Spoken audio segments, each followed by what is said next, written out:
All right, in the kitchen today, Gary Ward, owner of Olivia's in the Village in Gloucester. We're really happy to have you. Not Excited to be here. because you haven't been on the Hampton Roadshow before, Right. but also because, you know, we love Gloucester Matthews. We know they're kind of on the fringes of our viewing That's area right. up there, but very much part of the family. So we're glad that you're in the kitchen Well, today. we love you guys too. Thank you. What you going to make? We're going to do a caprese salad. Okay. Just since it's been so warm, thank you, Jeremy. We appreciate it. We're going to put together today tomatoes, fresh mozzarella, basil, just some good fresh stuff. Okay. Yeah, All right, and then we're also going to excited. make a rockfish too? That's right. We're going to do a grilled rockfish. Going to finish it with a mango salsa. Again, something kind of light and fresh for the summer weather coming up. All right, we're going to talk more about Olivia's, more about the Daffodil Festival too. We'll get started in just a second. All right, some of our cute colleagues there, Liz Pelka and Ann McNamara, wishing Chris well. Very You've nice. heard about what he's I heard doing. it's exciting. Today. It is exciting. We're For us very, very anyhow. proud of him. Yeah. So the least we can do for the guy, let's make him a nice meal. We'll do that. You're going to start with I the think. salad? We're going to do just a fresh salad. It was made popular in the island of Capri, and so it gets the name Caprese. But with the weather being so nice, we just thought it'd be nice to start thinking about tomatoes and basil and fresh mozzarella. We're not quite there yet, but we're just about there. But we will be. Yeah, so we're gonna start out here. We've got some tomato slices, fresh mozzarella, fresh basil, and we do a little twist on it. We do grilled zucchini to add to it as well. We kind of like that nice char flavor going with all the other ingredients. So the first thing we need to do is we need to chop some basil. Are you ready to I chop can do some that. basil? Yep. All right. Ooh, I've scrubbed in. I'm ready. All right. So we're gonna do a chiffonade. So you roll that. You okay with rolling it? And Yes. okay, you just roll that, and then you'll like this. And then you, Then you just slice it it right there, all the way okay. across. Want me to throw those in there too? I'll do these over Okay. here. That way Oh, you all do right. those, and I'll do this. Oh, I see. Gary's going to make sure there's a backup batch Just in that case. comes out fine. They say you do a really good job. Who says that? You clearly haven't talked to anybody here, Gary. I'm clumsy, but you know what? It's entertaining. Yeah. All right, so the chiffonade of the basil. You know, folks may have some questions good. about that zucchini and how to grill it. You slice it into kind of planks. We slice it really thin. You can use a sharp knife or a mandolin that we spoke about earlier. Yeah, in the you've got kitchen. a huge And slice. just simply grill it, a little bit of salt and pepper, garlic. Do you brush it with olive oil or no? A little bit of olive oil. Okay. Yep, that makes it really good. And then just really quick on the grill and pull it off, and it's ready. It's nice and tender. Okay. So we're going to start plating it up a little bit. We're going to start with the tomato first. We'll go here, and then you just alternate it. And I'm going to work on one over here. And then we'll put a little bit of zucchini. If you want to cut one of those and just set it right there, and then just alternate, and I'll do one over here also. Okay. And when does the basil go on? The basil at the goes very at the end? end. Right, Okay, we'll garnish that's it with that. not a layer in itself. Yeah. Okay. And I wanted to tell everybody about the Daffodil Festival. I want you to tell everybody about it. It's coming up March 24th. I mean, this is huge for Gloucester and Matthews. It is. People come in. It's a big event. It's probably 20 to 30,000 people that'll come in over the weekend, and we're really excited about it. And it brings a lot of people down to Main Street, which is where our restaurant is. I'm stealing some more zucchini. Do it, please. Our restaurant is on Main Street. If you haven't been to Main Street, Gloucester, I really would encourage anyone to come. It's a great location. It's a lot of shops, a lot of dining. In addition to us, so it's a good weekend trip or a good night trip. And you know, the Hampton Roadshow did a little zip trip up to Gloucester. Is that we right? went out at Ware Neck Produce, and we saw Olivia's, and we saw the restaurants on Main Street. Right. And you know, we hit ice cream. Short Lane Ice Cream. Short Lane, That's it. They betcha. do a great job over there. All right, so we've got everything. Yours is looking really good. That's nice. What we would do here is we'll add a little bit of olive oil to this. Hey, mine looks different. Oh, you haven't put your basil on? Not yet. And you can put a little bit of olive oil on that if you like. And I also went for 3 pieces of zucchini. Very good. All right, and that's it. Look it's at that. really that simple. And the great thing about this is that you can do it a lot of different ways. You can dress it up more. You can keep it simple. Yes. But we want to do something that at home you can do. You can go to the grocery store, grab some tomatoes, fresh mozzarella, the vegetables.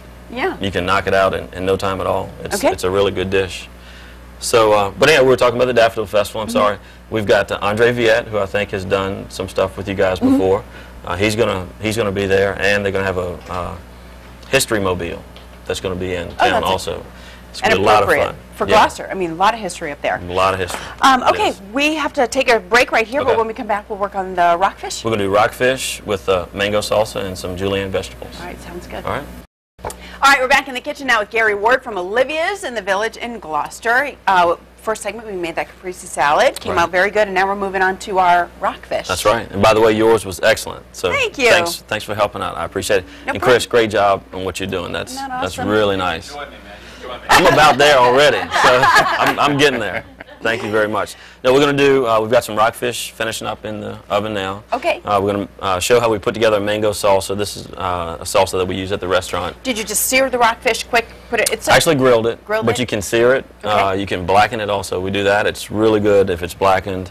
And this mango salsa just kind of cuts through that blackened season. Works really nice. So fix the rockfish the way you like to fix the rockfish. We're going to grill it today. Okay. Yeah, we'll do that. So it's in the oven. These are all the ingredients that we're going to be working with. We've got, we prefer to have fresh diced mangoes.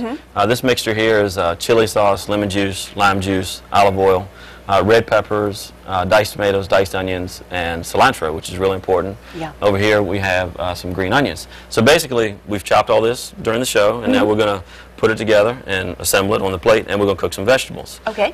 First thing to do is we got a bowl, and we'll do it over here. That seemed to work well. And if you want to do the mangoes, yep, and then you can do these two after that, and we'll start tossing. I'm going to get the vegetables started over here while you're doing that. I mean, the first thing people are going to notice is how slender the vegetables are, the way they're cut, and this is what you've got. That's it. Mandolin. If we get a chance, I'm going to cut a few just to show everybody out there how we do it at the restaurant and how you can do it at home if you decide to.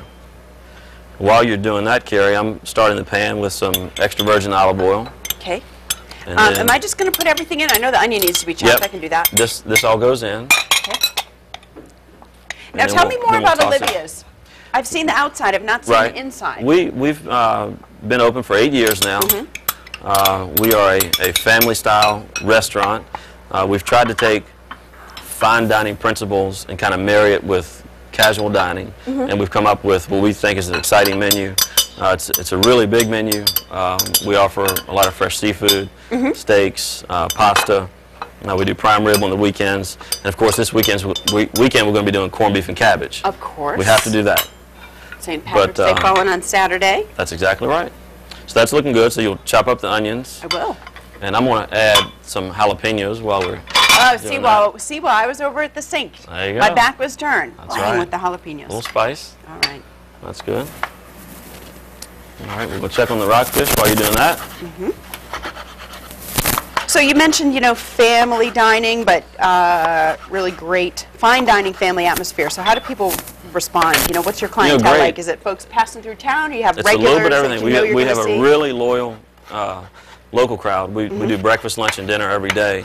But we also have a lot of people that travel through that stop in to see us, and because of that good mix, we have something that children can have, but also adults, and we get to get kind of fancy with our specials. So it's a lot of fun, and we really enjoy it. Well, and you kind of have to do that too when you have a loyal group of regular customers. That's right. You got to vary up that menu because they're in there all the time. You really do, and that's what we work hard to do to get a fresh menu and something that people can respond to. So it's really good. Okay, I'm not that looks great good. at this. No, that's great. There's some big pieces in there. Yeah, so maybe half of that, or all of it. Put it all in there. That's good. It wasn't too late to turn that train around. That's good. Okay. All right, and the rockfish is done. We've got everything we need there. So what did you put in there? Just a little this olive oil? This is olive oil and garlic, and julienne vegetables. We'll just saute this off, and what we'll do is you can add a little bit of vegetable stock or chicken stock. Now what's that for? This just gives it, I like doing it because it gives it just a little bit of like a sauce almost with your vegetables. It makes them really moist and tender. You don't have to cook them long. They'll start to sweat out and have a lot of really good flavor. And just a little bit of salt and pepper. And, so I mean, you don't want to mush it. You really don't want to cook it too much. No, and we certainly have people that like to have it cooked all the way, and we'll do that. But if you want to have it where it's got a little bite to it, we'll do that as well. All right, so these are about ready. The rockfish is done. Now, I'm not going to have any of this because I'm stuffed. That's fine. With chia seeds. My goodness. The chia seeds will do it. I saved a little room. Right, so this is our rockfish, and what we'll do is since we made this earlier, we'll add all this back to it just to. Okay. And this is actually what it looks like after it sits overnight. You see, it's not quite as much liquid in that, so it kind of needs to sit. You need to do it a day before. If you can stir that up. Sure thing. How long have you been cooking, Gary? About 10 years. I was really lucky. I learned in the restaurant business with my cousin from the front of the house. Yep. So customer service for us is absolutely a top priority. Great. And in that environment, I also learned how to cook. So I've been able to marry the two, and it's been great and got a lot of help. My wife has been a great help. I kind of dragged her into the restaurant business, Karen. And we named it after our daughter, Olivia. That's how the namesake came up. All right, well, we're going to come back and give this recipe a try in just a couple of minutes. Thanks, Gary. Don't forget, Olivia's is right there on Main Street in Gloucester, 6597 Main, 804-694-0057. You can also find him on Facebook.